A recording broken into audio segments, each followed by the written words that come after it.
Hey y'all, it's me again, coming on strong. Hope you guys are feeling blessed no matter where you are. So if you clicked on this video, you're here to talk about the same topic I'm here to talk about. And what that topic is, we may be going through as those that believe that they are part of the chosen 144. Now, I did want to say a hi, hello. I just got back from Mexico several days back.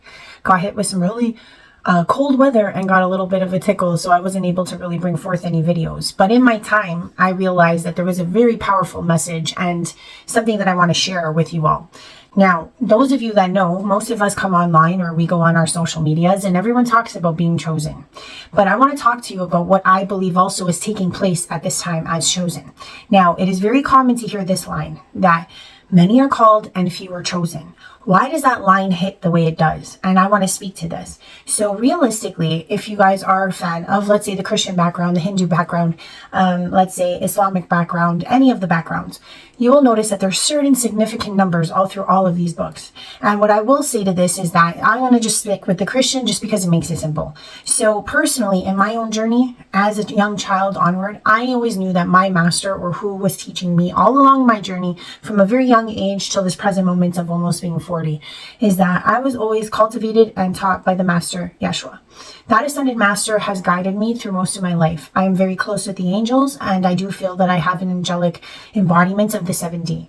And I do also believe that through my time, Yeshua has been teaching me a lot of his teachings throughout my life in live form, meaning that some of the scenarios and things that we go through are taught by a master. So you could be from any religion, any background, and you still could be chosen. And why I'm going to bring this up is to simplistically bring forth an idea. Okay? So for most of you, you may understand that Revelations talks about a lot of different numbers. So do a lot of background. So do a lot of ancient histories. And one of the numbers is the 144 or the 144,000. Now picture this for a moment. We, as the chosen, or those that have been called, right? The reason why few are chosen is because ultimately what Yeshua always taught me is that in essence, you have to choose you. Meaning that you have to put forth the best version of yourself and remember who you are. Because for those of you that know, I kicked off, meaning that in my earlier ascension attempt, I lost sight of who I was. I said no to God. I said no to my mission. And therefore, I lost sight of myself. I was too scared to be my truest ultimate self. And those of us that are called may be walking through the path and finding that we are terrified. We are scared, or we don't know which way to go. And that is okay. But what I will say, as someone who is part of this social embodiment of media out here, I've noticed that a lot of my brothers and sisters have fallen along the way. And the reason being is because when you are called, you have to go through what they would call maybe even Jacob's ladder, whatever. It's a trial of, or a feats of trial. And it's also like stepping stones all along the way. And if you can imagine this, I want to point this out. I'm going to show you a diagram, and this is what I want to explain.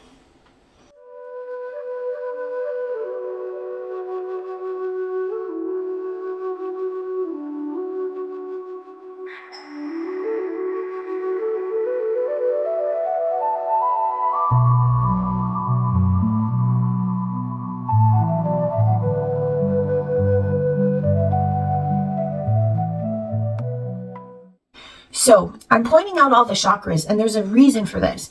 The chakra centers are energy centers. They start from, like I said, from the root all the way to the crown. Now, what I want to point out to you guys, especially those that are Christian, in our revelations, they keep talking about this specific number, which is 7. We have 7 chakras. We do have more, but 7 is the key to opening all of them. So we have to focus on those 7.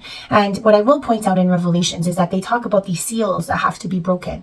So a lot of traditions, not only to the Christians, some of the Templars teach this, even the Rosicrucians teach this, even the Masons teach this, and also ancient Egyptians and also Hindus teach about the chakras and this pedal system that each chakra possesses. So each of the chakras up until the 6, so we've got our root, we've got our sacral, we've got our solar plexus, we've got our heart, we've got our throat, We got our third eye, and we've got our crown. And the crown is like the piece de resistance. So the other 6, if you wanted to know, make up the 144 petals of illumination. So as you can understand that there is some type of unraveling that happens, or what some would say in the Hindu tradition, a lotus flower.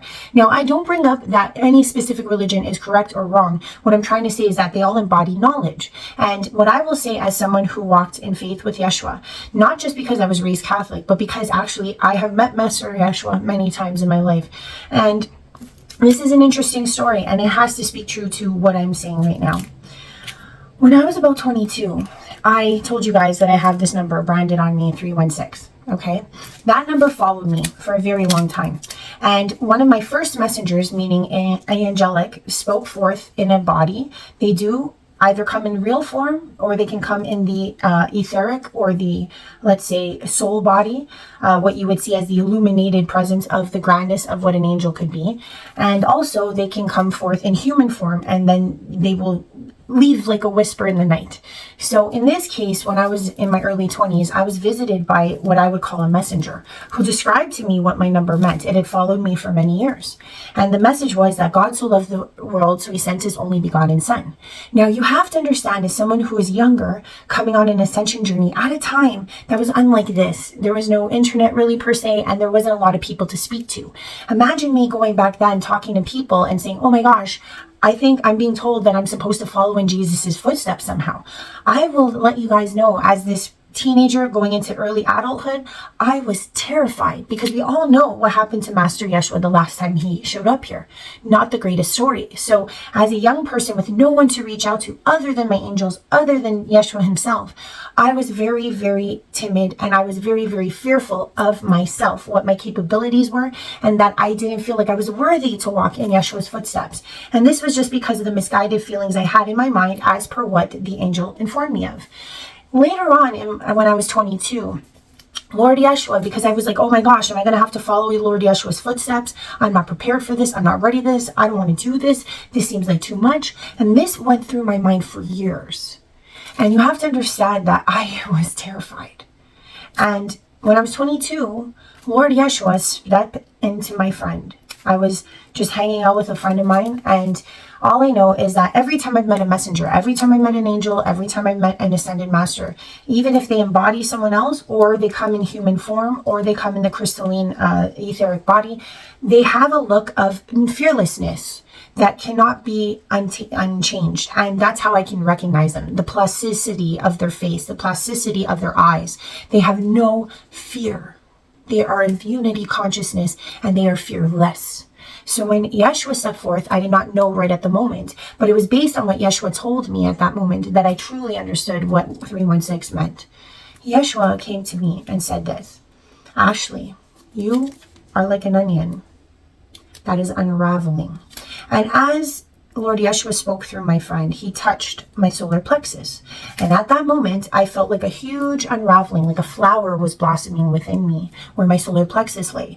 And the solar plexus is one of will, because he knew that my will was weak. He knew that I didn't have the will to take on my journey. He knew that I didn't have the will to follow in my footsteps or to remember truly who I was. And the next line he said that put me at so much peace was that if I am here, then you are not. And from that moment on, I knew that Yeshua was going to be guiding my steps. I knew he was guiding my steps all along since a young child. But it was at that moment that I knew that Yeshua was my master. Yeshua was who would teach me along my path. And it has not stopped since then. So what I want to say is that every chakra is like an onion or like a lotus flower, and it has all of these different layers to unravel and to blossom and to open. So if you can imagine, when you see an onion, it's all closed up. We all know that if you chop an onion, it starts to have all these layers that you can undo. And much like all the chakras, the other 6 that lead to the 144, the piece de resistance, like I said, the crown, holds what I would call, and what the Templars called, mille feuilles. Millefeuille, I'm not saying that right. Millefeuille in French means 1,000 petals, or 1,000 layers, or 1,000 leaves, whatever way you want to put it. So think about it for a moment. You have 144 petals that open with the first 6. And with this one, which is the biggest one of all, the true unleashment of your power itself, or to connection to your crown, meaning to your sovereignty, meaning to your embodied whole self, okay, is the 1,000 petaled chakra. Now imagine 144 times the power of 1,000. What does that give you? 144,000. So what I'm speaking to is the fact that a lot of us are called, but a lot of us may not make it through the whole procession of getting through all the chakra systems and energy systems and unfolding and unraveling all the pieces that we are.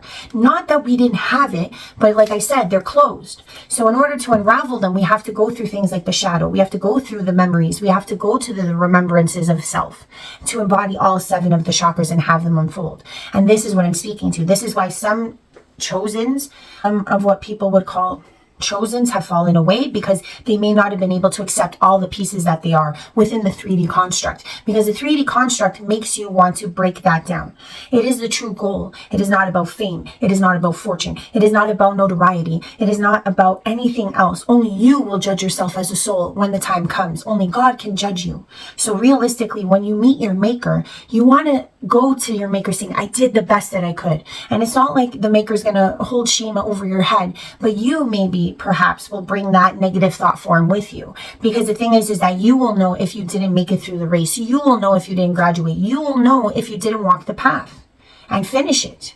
There is no true money that's going to come to all of us. I hope you guys understand, because realistically, a lot of people I see feel that there's going to be endowments. And it's not to say that we don't have lineages from other galactic centers of this planetary system. And it doesn't mean that we as righteous sovereign beings don't have hereditary and or ancestral unleashments. But what I truly believe is that how this unfolds, how God's plan will unfold on this planet, is that if we should unravel all those petals, then we will be able to manifest anything we truly desire. And everything will move and gravitate in the moment that we need it. So realistically, we don't need to wait for some big abundance to hit us. We are abundant in our own right. As we unravel, as we get to know who we truly are, when we step into that righteousness, then it's like as if the world becomes our oyster. The world of matter becomes malleable. So truly, I feel like we will gain and we will find God's kingdom here on earth once we have taken all the steps to unravel all these onions.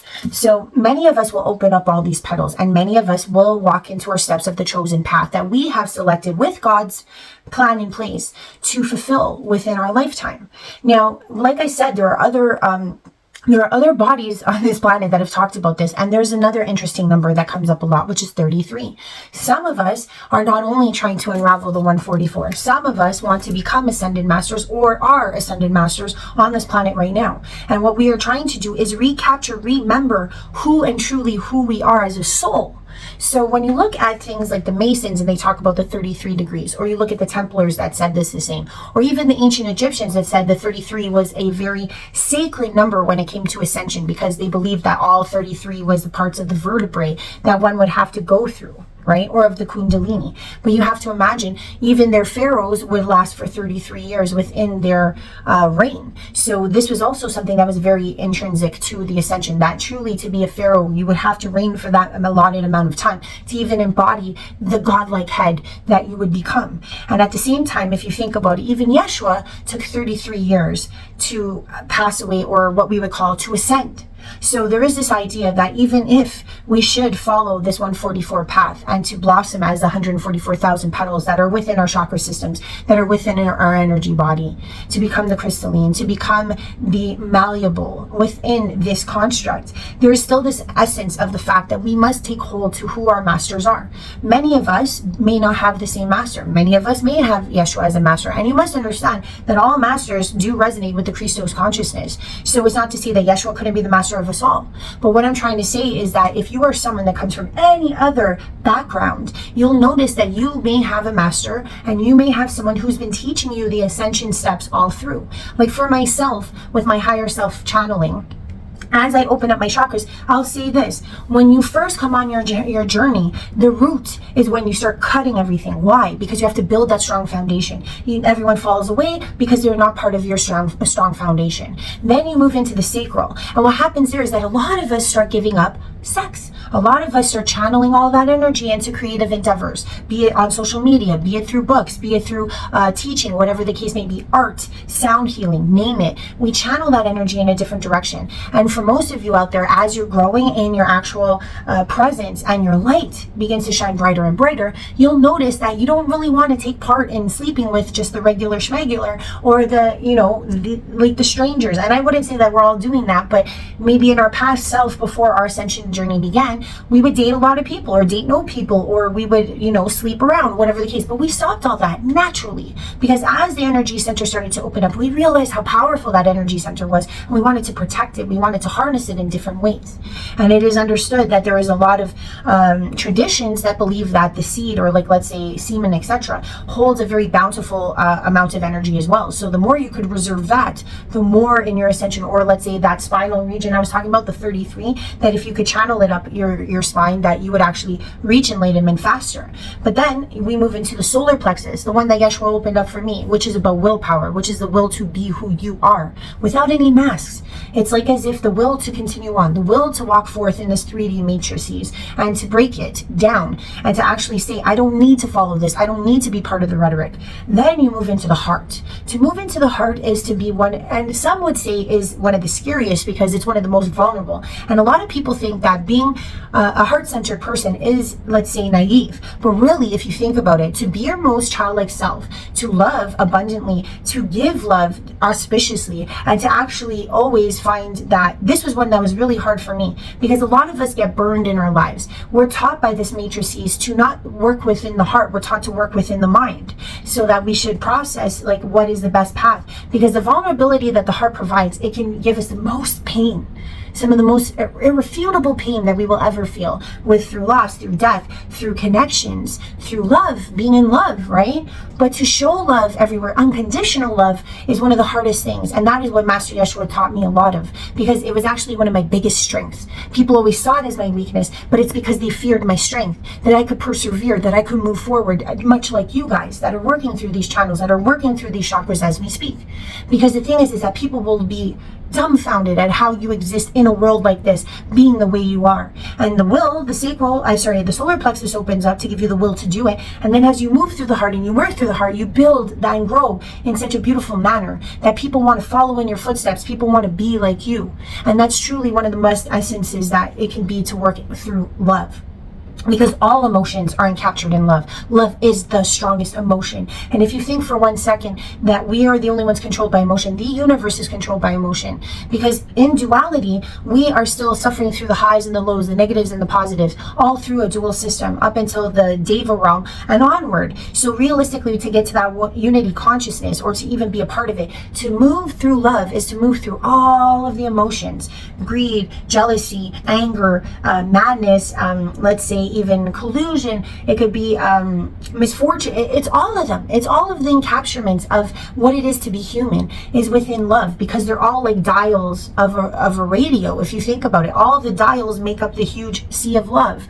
So to work through the heart is one of the hardest things. And then to get your throat, which is to speak forth your truth. And when my throat came on, I was able to sing, and I was able to discern. I mean, in the sense of hearing, I was able to hear all of my higher selves. I was able to hear the angels more clearly. I was able to hear spirit speak forth through the veil. So many things came open. And that is another thing I will mention, is that as you open all of these chakras, you will notice that you are getting spiritual capabilities all through them. It's not like we see it as somehow a change in our existence, a change in who we are, a change of being. But what happens, like I said, even when it came to the sacral, once we started channeling that energy differently, we started opening up so much more gifts that we didn't even know. All of this is the processes to unravel who we truly are. So when you get your throat on and you start speaking your truth, or you start being able to speak or hear, because it does, they work together, by the way, your ears and your throat. So you might be able to hear spirit after the fact, or you might become audible and be able to speak different light languages, whatever the case may be. Then you get to your eye, which is not only to discern, but even to see through the veil. In my older self, when I have my third eye on, but not in the I think it's simply because of my son. I choose not to see through the veil because I know what type of work that precludes. Because when I had my eye on the last time, I was doing a lot of banishments. I was doing a lot of different things that, you know, took me out of my body a lot of the times in the 3D. And I feel like with the sun, that's a little difficult to kind of be centered within the 3D and still try to see through the astral. So most of you that do have your third eye on, not only are you discerning, not only are you cutting through the bullshit, you're also being able to see maybe in a premonitory way, or you're able to see in a futuristic way, or you're able to see your dreams, or you're able to hold in remote view, or you're able to astral travel, whatever the case may be. But that's all a bunch of gifts that you get with that chakra illuminating. And lastly is your crown. And the crown is when you actually start to tie back into what your sovereign soul state is. It's like we all must understand that we are different characters than the ones we presently see. I myself know a lot of my characters, and when I say this, it's not like I'm saying that I am some form of schizophrenic. That is not what I'm saying. All aspects of the soul reside in all dimensional spaces. So for example, if you could understand, in some moments in time you've been brave, in some moments in time you've been weary, in some moments in time there are intrinsic elements to you that have nothing to do with emotion.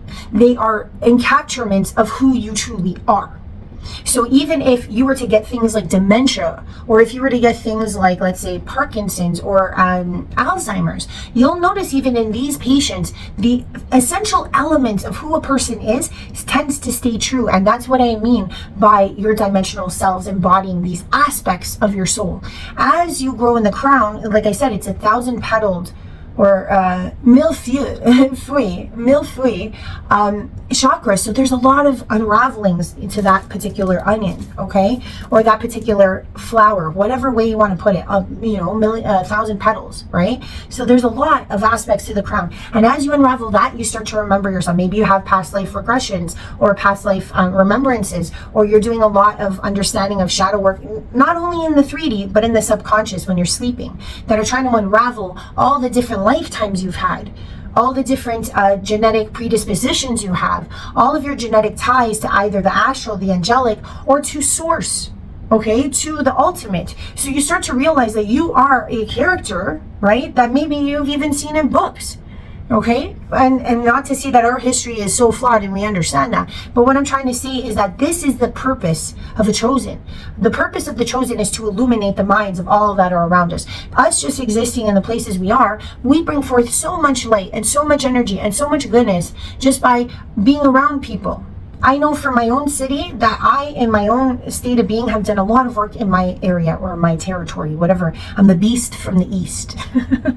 Beast in the good way, because I fight hard for what I love. But what I'm saying is that we all have we're all lampstands. We're all these characters that need to play these roles. And what I can say is that a lot of us got called, but a lot of us might not make it through the whole procession of unraveling each and every element of who we are and who we've always been. It's the recapturement, the follow back to the child self. The child self is the closest rendition to knowing who we truly are in our essence of our soul self. So I just wanted to leave that with you guys. And if you have any questions about what I mean about the chakra systems, or enlivening the chakra systems, or working through the chakra systems, and it's a natural process, if you have not noticed through your ascension, that as these things are opening up, you are still walking your path. And that's what I mean. There are different chakras, but the first 7 are those seals that need to be broken first. So please, if you want to find me at Up High Healing, I do higher self channelings, where I use it as a form of therapy, where you get to be your own therapist. But if this is where you leave me, please like, please share, please subscribe. I do love you guys all lots, and I know as the energy intensifies, we're just getting better and better and better. And we have to get rid of the rhetoric. A lot of things are going to be falling away, and a lot of things are going to be changing. And as we grow in our spirituality, as we grow closer to source, as we go closer to our masters, get to know who they are, because some of us may have one, some of us may have many. And I'm not just talking about guides. We have higher selves, we have guides. Because I'll tell you something, with each one of my chakras opening up, I went to sometimes different ascended masters, Sophiatic, I would say. Those of the Sophiatic tribe, most of my feminine ascended masters, some for strength, etc. But Yeshua was my main one, the one that guided me all through my life. So please comment and let me know who yours is. I hope you guys have a great one. Love you lots. Catch you next time.